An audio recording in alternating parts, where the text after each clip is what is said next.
How's it going, everyone? The PlayStation Store is running its Dealmania sale, and that sale will be ending here very shortly. You'll have the rest of today and all of tomorrow to pick up any of these deals, but we've got to go over some games under the price of $5. I actually have a lot of games here. I believe I have about 20 games, quite a lot. So this ain't even everything. The Dealmania sale actually has quite a lot, but I believe like a spring sale is going to be kicking off here shortly, so there's going to be a lot more deals rotating in. Y'all know how the game is played, but we got deals under $5. Let's try to get through this fairly quickly since, again, we got 20 games, but starting things off, Just Cause 3 XXL Edition, $4.19. You get Just Cause 3 and some DLC content. Just Cause 3 is great, and I've been talking this game up a lot recently, with it being an ideal podcast game. I feel like I'm trying to bring this type of game into reality because I see a lot of people wanting games to play while they listen to podcasts, watch YouTube videos, watch a television show, whatever the case may be. Just Cause 3, I feel like, is that over-the-top, mayhem-infused, open-world title that you don't have to take too seriously. You're not going to get invested into the narrative, but you are going to have some crazy, crazy gameplay moments, and from that standpoint, I think Just Cause 3 is a great time, and for $4.19, great pickup here. Performance is lagging a little bit. Wish it would get a full-on PlayStation 5 upgrade, but we can't have nice things all the time, so it is what it is. $4.19 on that pretty good deal there, and you do get some DLC content, so good stuff there. Need for Speed Heat Deluxe Edition, 95% off for $3.49. Once again, this is another game, and I feel like arcade racers fit the criteria of podcast games pretty good, but Need for Speed Heat is a really solid arcade racer. Great aesthetics, great vibrance to the game. Like, it's a very, very aesthetically pleasing game. Soundtrack is solid if, you know, you want to actually take in the sounds and not listen to a podcast, but nonetheless, $3.49 for NFS Heat. Great deal there, and a solid arcade racer for sure. I would say most people prefer Heat over, let's say, Rivals. Next up, This War of Mine, the final cut, is 80% off for $3.99. Man, This War of Mine is a tremendous, tremendous game. It is an incredibly emotionally gripping game, and it has a great concept to it where, you know, it's a war story, but you don't play as an overpowered soldier. Rather, it is about survival. You know, the grim realities of war are displayed in This War of Mine, which I think is a great way to do a game like this. During the day, you need to focus on maintaining your hideout. You'll be crafting, trading, and taking care of your survivors. At night, take one of your civilians on a mission to scavenge for items that will help you stay alive as well and make life and death decisions driven by your conscience. Try to protect everybody from your shelter or sacrifice some of them for long-term survival. During war, there are no good or bad decisions. There is only survival. The sooner you realize that, the better. It's an incredibly grim game, and the Final Cut edition is down to $3.99. Next up, we have Doom 2016. It's 80% off for $3.99. Now, Doom is going to be getting the Dark Ages, a new title. However, you don't have to play Doom 2016 or Doom the Eternal to play Dark Ages. Like, Dark Ages is looking fantastic, but you can enjoy that game as a standalone title. Still, I think you should go back and play Doom 2016 if you haven't. It's a great over-the-top, action-heavy first-person shooter, absolutely visceral, and for $3.99, it's a great pickup there. Available on PlayStation Plus Extra as well, but yeah, $4 for that is a no-brainer. Next up, we have Transistor, 80% off for $3.99. This was the second game by Supergiant Games after Bastion, and obviously those guys are very well known now for their work on Hades, and Hades is tremendous, but the earlier Supergiant games are fantastic as well. Transistor had a great style to it.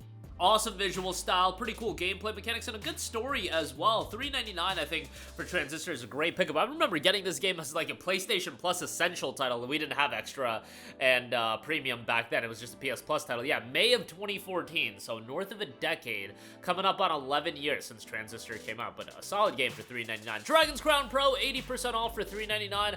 I always talk of Vanillaware as a studio. I think they're one of the most underrated studios in the world today. Truth be told, Dragon's Crown is probably their worst game. However, that being said, their worst game is still pretty damn good, all things considered. It's still an incredibly stylish action beat-em-up RPG. Good combat here, and has that Vanillaware style that is so unmissable. Like, their aesthetic style and their visual style has become fundamental to their games. I feel like it's one of the drawing aspects to a lot of their games, and they did a great job with Dragon's Crown. From that standpoint, it's a good game. Maybe not at the level of a 13 Sentinels or Unicorn Overlord, but still pretty darn good.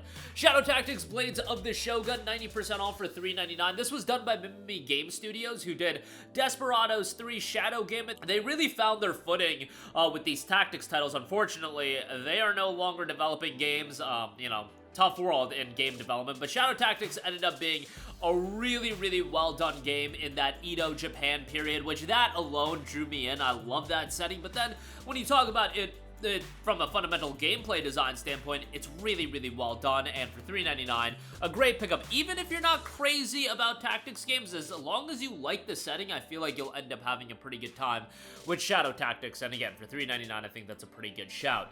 Next up, we have A Way Out, 85% off for $4.49. Obviously, Hazelight in the news right now with the release of Split Fiction. I recently talked about my thoughts on Split Fiction. I think that game is outstanding. But it is still $50, so if you want a quality co-op title, if you don't want to spend the $50, A Way Out is a great game in its own right. It's definitely not as refined and polished as Split Fiction, but it's still a worthwhile game to go through. If you have a friend that you can play it with, remember, it is co-op only. The way they do their game design, they have to be co-op, so it is what it is. But $4.49 for A Way Out, great deal there for sure. Titanfall 2 Ultimate Edition is $4.49 as well. One of the most underrated games of the last decade. I feel like it's pretty fair to say that. The game's got a great campaign, and even for just the campaign standpoint, it's worthwhile. You do get a bunch of in-game bonuses with the Ultimate Edition, so that's solid. Obviously, a game that unfortunately just got released at the wrong time, right around the release of Battlefield 1 and Call of Duty Infinite Warfare. Overwatch had come out a couple months prior. There was a lot of competition, and Titanfall 2 unfortunately went to the wayside. It is what it is, but the game ended up being great, and for $4.49, great pickup there. Darksiders Warmastered Edition, 80% off for $3.99. This is a game that I often go to bat for. It's a really, really solid game, and I remember when it was coming out back in, I want to say it was January of 2010, there was a lot of talk of it being Legend of Zelda mixed with God of War, and I remember that discourse going into the release of the game and then playing the game. The issue with that is Legend of Zelda and God of War are at such a high level that if you're talking about, you know, combining those two franchises, and that's what Darksiders is, it's just putting the bar way too high, because Darksiders is not at that level, but is it a good game? Absolutely, and a lot of the traversal, the game design, I get why that comparison is made, but if you want a solid action game with good thematics, I think $3.99 is a great price for Darksiders Warmastered Edition. Hopefully they go back to Darksiders as an IP, because I still feel like there's some legs to, you know, Darksiders as a franchise, so we'll see what happens with that. Speaking of a game that has some legs to it as far as a franchise goes, Evil Within is $4.99. This was done by Tango Gameworks, who got shut down, but then acquired by Krafton, so, you know, I believe Microsoft still has the rights to Evil Within. I don't think we'll ever get an Evil Within 3, but Evil Within turned out to be a really solid horror game that knocked it out of the park from an atmosphere and ambiance standpoint. The gameplay is very basic. It's not anything that's blow away, but as long as you do a competent enough game from a gameplay standpoint, a horror game like this, where the ambiance, the thematics, the atmosphere, those are so strong, it's gonna be a worthwhile game to go through, and for $5, definitely a good shout there. Battlefield 1 Revolution, 90% off for $3.99. Saw a lot of you guys bring this deal up in the comments section. And Battlefield 1 was a game that a lot of people really did enjoy. I didn't get into it as much as a lot of other people. Like, I played the hell out of Battlefield 4, played Hardline quite a bit as well. And then after that, that's where Battlefield kind of started losing me. But hey, a lot of people really do enjoy it, and $3.99, even it being damn near a decade old, still gonna hold up fairly well. And if you want to take it online, you can do that as well, and for $4, and not a bad pickup with the Revolution Edition as well. Next up, we have Guns, Gore, and Cannoli, 50% off for $4.99. Prepare yourself for a non-stop action-packed, completely over-the-top, fast-paced platform game set against the gangster heyday of the Roaring '20s. Lose yourself in an exciting, elaborate tale of the underground and underworld. Experience friendship, betrayal, vengeance, and witness firsthand the rise and fall of a criminal mastermind. The game tells the story of Vinny Cannoli and his mob family set in the fictional Thugtown circa 1925, the height of prohibition. Beneath the city overrun by zombies, there's a dark story of conspiracy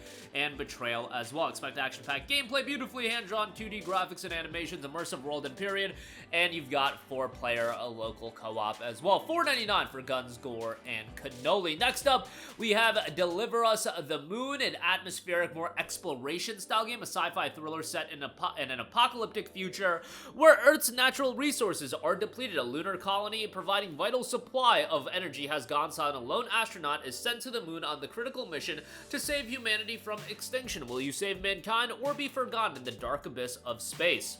Tackle real-world issues, first and third-person gameplay, vast open moonscape to explore and discover, a claustrophobic, suspense-driven action, anti-gravity gameplay sequences, clever, challenging puzzles, as well, and a haunting orchestral soundtrack. Deliver Us the Moon is $4.99. Next up, we have Inside, which is done by Playdead. Now, this is $4.99 for its base price. It is $2.99 if you're a PlayStation Plus subscriber.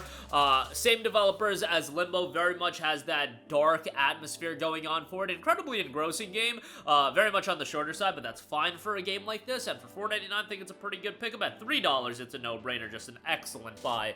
Next up we have Blasphemous, 80% off for $4.99. Blasphemous is a punishing action platformer that combines the fast-paced, skilled combat of a hack-and-slash game with a deep and evocative narrative core, delivered through exploration of a huge universe comprised of non-linear levels. A foul curse has fallen upon the land and its inhabitants. It is simply known as the Miracle. Play as the Pentian One, a sole survivor of the massacre of the Silent Sorrow, trapped in an endless cycle of death and rebirth. It's down to you to free the world from terrible fate and reach the origin of your anguish. Blasphemous down to $4.99. You can check that out at 80% off. Next up, we have Strange Brigade, 90% off for $4.99. This is a game that certainly is not blow away, but if you want an interesting action game with some puzzles as well, you'll find that here. A rip-roaring campaign filled with dangerous dig sites, pyramids, and crumbling caves, packed with bountiful foes to send back to the afterlife. You can play it solo or team up in 2 to 4 player co-op play as well. Strange Brigade down to $4.99. Next up, we have Trek to Yomi, 75% off for $4.99. The issue with this game was obviously the length. It is just a super short game. You can complete it in like 4 hours, so $20 a little bit tall of an ask, but at $5, if you want a game you can complete in a sitting, Trek to Yomi is a pretty great one. Great visual style, great aesthetics, that throwback, you know, samurai style movie, but then you get some, you know, wild elements thrown in there as well. $5 for that, not a bad deal. Enter the Gungeon, 70% off for $4.49. A bullet hell dungeon crawler following a band of misfits seeking to shoot, loot, dodge, roll, and table flip their way to personal absolution by reaching the legendary Gungeon's ultimate treasure, the gun that can kill the past. Over-the-top action bullet hell to be found in Enter the Gungeon, and that is available for $4.49. Next up, we have GRIS, $3.39. I've talked up this game quite a lot. I think it is a game that is going to resonate with people in different ways. Some people are going to be incredibly gripped by it. It's going to really click with them from an emotional standpoint. Other people, they can appreciate the visuals, but I don't think it'll grab them as much. It's one of those games that I recommend everybody to just play, and I think, again, it'll resonate with everybody differently. But GRIS is one of those games that, as corny as it sounds, I really do feel showcases games as an art form, and for $3.39, a pretty good pickup there. And then lastly, totally opposite. I wouldn't call Cat Quest games as an art form, but is it charming as all hell? Is it a lot of fun? Absolutely, and it's 75% off for $3.24. If you want a game that's kick back, relax, or a game that you can have your kid or younger sibling play, somebody that's not into video games, I mean, these cat video games with Stray, you know, and games like that, I just feel like they're so accessible and so easy to get people interested in trying games. It's a charming game, and for $3.24, not a bad pickup whatsoever. Cat Quest 2 and 3 definitely a little bit more refined, but Cat Quest 1 at this price, not a bad pickup. But that'll do it for me. Again, a lot of great deals available right now. Links to everything in the description box below. This is your final chance to check out the games from the Dealmania sale, and that'll do it for me. Sound off with all of your thoughts in the comment section down below. Thank you for watching, and goodbye. Hey guys, we hope you enjoyed the video, and if you did, make sure to hit the subscribe button, and if you're already subscribed, do us a favor and hit the bell icon. This way you'll be notified whenever we post a new video. That's the best way to keep up with all of our uploads, and we usually try to upload 2 videos a day. And with the bell icon hit, you'll be notified whenever we do upload a video. As always, thanks for watching.